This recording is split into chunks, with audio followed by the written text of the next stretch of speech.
दी अनटेथर्ड soul, जिसे Michael a singer ने लिखा है, एक गहरी आध्यात्मिक पुस्तक है जो आंतरिक स्वतंत्रता के बारे में सिखाती है। इस पुस्तक का मुख्य संदेश ये है कि हमारा अधिकतर दुख हमारी अपनी सोच और भावनाओं में उलझे रहने से पैदा होता है। हम अपने मन की आवाज़ नहीं हैं, हम अपने डर नहीं हैं और हम अपने पिछले अनुभव भी नहीं हैं। हम वो जागरूकता है जो इन सब को देखती है। जब हम ये समझ लेते हैं कि हम अपने विचार नहीं हैं बल्कि उन्हें देखने वाले हैं, तब हमारे अंदर एक गहरी आज़ादी का अनुभव होने लगता है। पुस्तक की शुरुआत मन के अंदर चलने वाली आवाज़ से होती है। लगभग हर व्यक्ति के अंदर एक लगातार चलने वाली बातचीत होती रहती है। यह आवाज़ हर चीज़ पर टिप्पणी करती है, हर परिस्थिति का विश्लेषण करती है, लोगों का मूल्यांकन करती है और भविष्य की चिंता करती रहती है। ये अतीत को बार बार दोहराती है और भविष्य की कल्पनाएं बनाती है। हम इतने आदी हो चुके हैं इस आवाज़ के कि हमें लगता है यही हम हैं। लेकिन यदि हम उस आवाज़ को सुन सकते हैं तो इसका मतलब है कि हम उससे अलग हैं। सुनने वाला और बोलने वाला एक नहीं हो सकते। जो इस आवाज़ को देख रहा है वही हमारा असली स्वरूप है। यही समझ इस पूरी पुस्तक की नींव है। लेखक बताते हैं कि हमारा मन लगातार दुनिया को अपनी पसंद के अनुसार ढालने की कोशिश करता है। वो चाहता है कि चीज़ें एक खास तरीके से हों और कुछ चीज़ें बिल्कुल ना हों।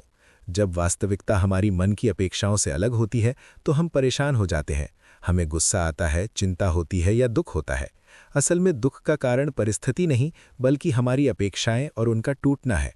जीवन हमेशा बदलता रहता है लेकिन हमारा मन स्थिरता चाहता है। यही टकराव हमें भीतर से बेचैन करता है।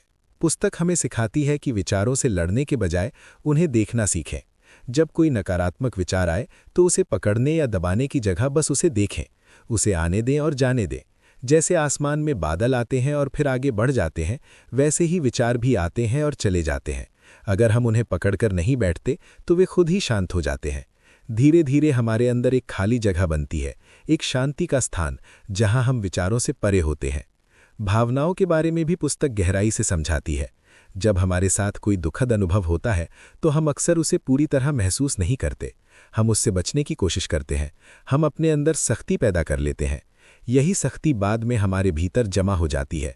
फिर जब कोई मिलती जुलती स्थिति आती है तो पुरानी दबाई हुई भावनाएं जाग जाती हैं। हम ज़रूरत से ज़्यादा प्रतिक्रिया देते हैं और समझ नहीं पाते कि ऐसा क्यों हुआ। इसका कारण ये है कि हम सिर्फ वर्तमान पर नहीं बल्कि अपने भीतर जमा पुराने अनुभवों पर भी प्रतिक्रिया दे रहे होते हैं। लेखक दिल को भावनाओं का केंद्र मानते हैं। जब हमें चोट पहुंचती है तो हम अपने दिल को बंद कर लेते हैं ताकि आगे दर्द ना हो। हम अपने चारों ओर एक आंतरिक दीवार बना लेते हैं। ये दीवार हमें दर्द से बचाने के लिए होती है, लेकिन ये हमें खुशी से भी दूर कर देती है। जितना हम बंद होते जाते हैं उतना ही जीवन का आनंद कम होता जाता है। लेखक कहते हैं कि जब भी कोई भावनात्मक दर्द उठे तो उससे भागने के बजाय उसे खुलकर महसूस करें। यदि हम उसे बिना विरोध के स्वीकार कर लें तो वो ऊर्जा की तरह बहकर निकल जाती है। इस पुस्तक का एक बड़ा विषय है समर्पण। समर्पण का अर्थ हार मान लेना नहीं है बल्कि जीवन को जैसा है वैसा स्वीकार करना है। जीवन में बहुत सी चीज़ें हमारे नियंत्रण से बाहर हैं। हम अपने कर्म कर सकते हैं लेकिन परिणाम पूरी तरह हमारे हाथ में नहीं होते। जब हम वास्तविकता से लड़ते हैं तो भीतर संघर्ष पैदा होता है। जब हम उसे स्वीकार करते हैं तो शांति आती है। समर्पण का अर्थ है हर पल को हाँ कहना, चाहे वो हमारी इच्छा के अनुसार हो या नहीं। लेखक बताते हैं कि हमारा मन छोटी छोटी बातों को भी बड़ा बना देता है। यदि कोई हमें कुछ कठोर शब्द कह दे तो मन उन्हें बार बार दोहराता है। वो कल्पनाएं बनाता है कि सामने वाला क्या सोच रहा होगा। इस तरह एक छोटी घटना हमारे भीतर बड़ा तूफान खड़ा कर देती है। लेकिन यदि हम उस घटना को बस एक अनुभव की तरह देखें और आगे बढ़ जाएं तो वो वहीं समाप्त हो जाती है। डर हमारे नियंत्रण की इच्छा की जड़ में है। हम डरते हैं कि हमें चोट न लगे, हमें अस्वीकार कर दिया जाए या हम असुरक्षित न हो जाएं। इसलिए हम अपने आसपास ऐसी दुनिया बनाना चाहते हैं जो हमें सुरक्षित लगे। लेकिन जब हमारी खुशी बाहरी परिस्थितियों पर निर्भर होती है तो हम कमज़ोर हो जाते हैं। सच्ची ताकत तब आती है जब हम किसी भी परिस्थिति में संतुलित रह सके। पुस्तक में चेतना को एक स्थिर जागरूकता के रूप में समझाया गया है। विचार, भावनाएं और शारीरिक अनुभव आते जाते रहते हैं, लेकिन उन्हें देखने वाली जागरूकता हमेशा रहती है। जब हम उसी जागरूकता में टिकते हैं तो गहरी शांति का अनुभव होता है। हमें महसूस होता है कि हम अपने शरीर और अपनी कहानी से कहीं अधिक हैं। लेखक ऊर्जा के प्रवाह की बात भी करते हैं। जब हम खुले और सहज रहते हैं तो जीवन की ऊर्जा स्वतंत्र रूप से बहती है। जब हम विरोध करते हैं तो ये प्रवाह रुक जाता है। यही रुकावट तनाव और बेचैनी का कारण बनती है। यदि हम हर अनुभव को आने और जाने दें तो ऊर्जा का प्रवाह बना रहता है और जीवन हल्का महसूस होता है। पुस्तक ये भी सिखाती है कि आध्यात्मिक विकास के लिए जीवन से भागने की जरूरत नहीं है। रोजमर्रा की परिस्थितियां ही हमारे अभ्यास का स्थान है। हर कठिन अनुभव हमें ये दिखाता है कि हम कहाँ अब भी अटके हुए हैं। यदि कोई घटना हमें परेशान करती है तो वो हमारे भीतर छिपी किसी अधूरी भावना की ओर इशारा कर रही है। खुशी के बारे में लेखक कहते हैं कि हम अक्सर सोचते हैं कि जब कोई खास लक्ष्य पूरा होगा तब हम खुश होंगे, लेकिन लक्ष्य पूरे होने के बाद भी मन नया लक्ष्य ढूंढ लेता है। इसलिए स्थायी खुशी बाहर से नहीं आती, वो भीतर की स्थिति है।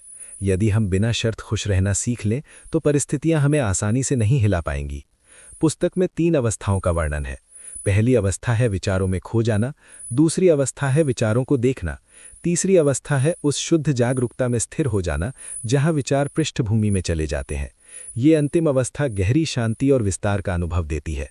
लेखक मृत्यु का उल्लेख भी करते हैं ताकि हमें याद रहे कि सब कुछ अस्थायी है। जब हम जीवन की अस्थिरता को स्वीकार करते हैं तो हम वर्तमान को अधिक महत्व देते हैं, हम हर क्षण को अधिक गहराई से जीते हैं। पुस्तक के अंत में ये समझ उभरती है कि प्रेम और आनंद हमारे स्वाभाविक गुण हैं, हमें उन्हें बाहर से लाने की जरूरत नहीं है। जब हम अपने भीतर की रुकावटें हटा देते हैं तो प्रेम अपने आप बहने लगता है, हम दूसरों के प्रति अधिक करुणामय हो जाते हैं। अंत में इस पुस्तक का सार बहुत सरल है। हम अपने विचार और भावनाएं नहीं हैं, हम वो चेतना है जो उन्हें दिखती है। जब हम जीवन से लड़ना बंद कर देते हैं और हर अनुभव को खुलकर स्वीकार करते हैं तो हमें गहरी आंतरिक स्वतंत्रता मिलती है। ये स्वतंत्रता बाहरी परिस्थितियों पर निर्भर नहीं होती, ये हमारे भीतर पहले से मौजूद है। हमें बस पकड़ छोड़नी है और जीवन को बहने देना है। यही एक मुक्त आत्मा का अनुभव है।